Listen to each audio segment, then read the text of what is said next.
Local ট্রেনের শব্দে সকালে স্টেশনটা জমজমাট।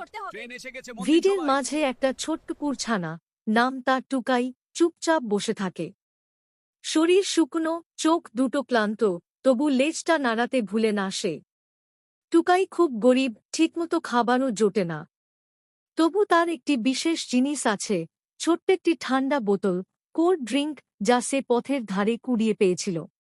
টুকাই বুঝতে পারে লোকাল ট্রেনে অনেক যাত্রী থাকে, কেউ না কেউ হয়তো তার বোতলটা কিনে নেবে। তাই সে প্রতিদিন ট্রেন এলে দৌড়ে উঠে পড়ে। ছোট্ট পা, ছোট্ট শরীর, কিন্তু সাহস ভরপুর। ট্রেনে মানুষ তাকে দেখে কেউ হাসে, কেউ অবাক হয়। টুকাই লাজুক চোখে বোতলটা এগিয়ে ধরে। নেবেন? খুব ঠান্ডা।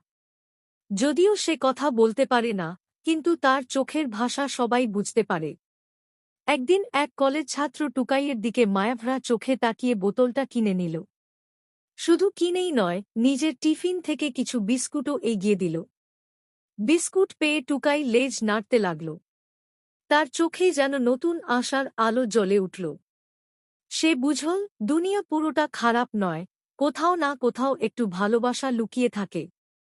আর সেই দিন থেকেই টুকাই লোকাল ট্রেনে শুধু বোতলই বিক্রি করে না, হাসিও বিলায় সবার মাঝে।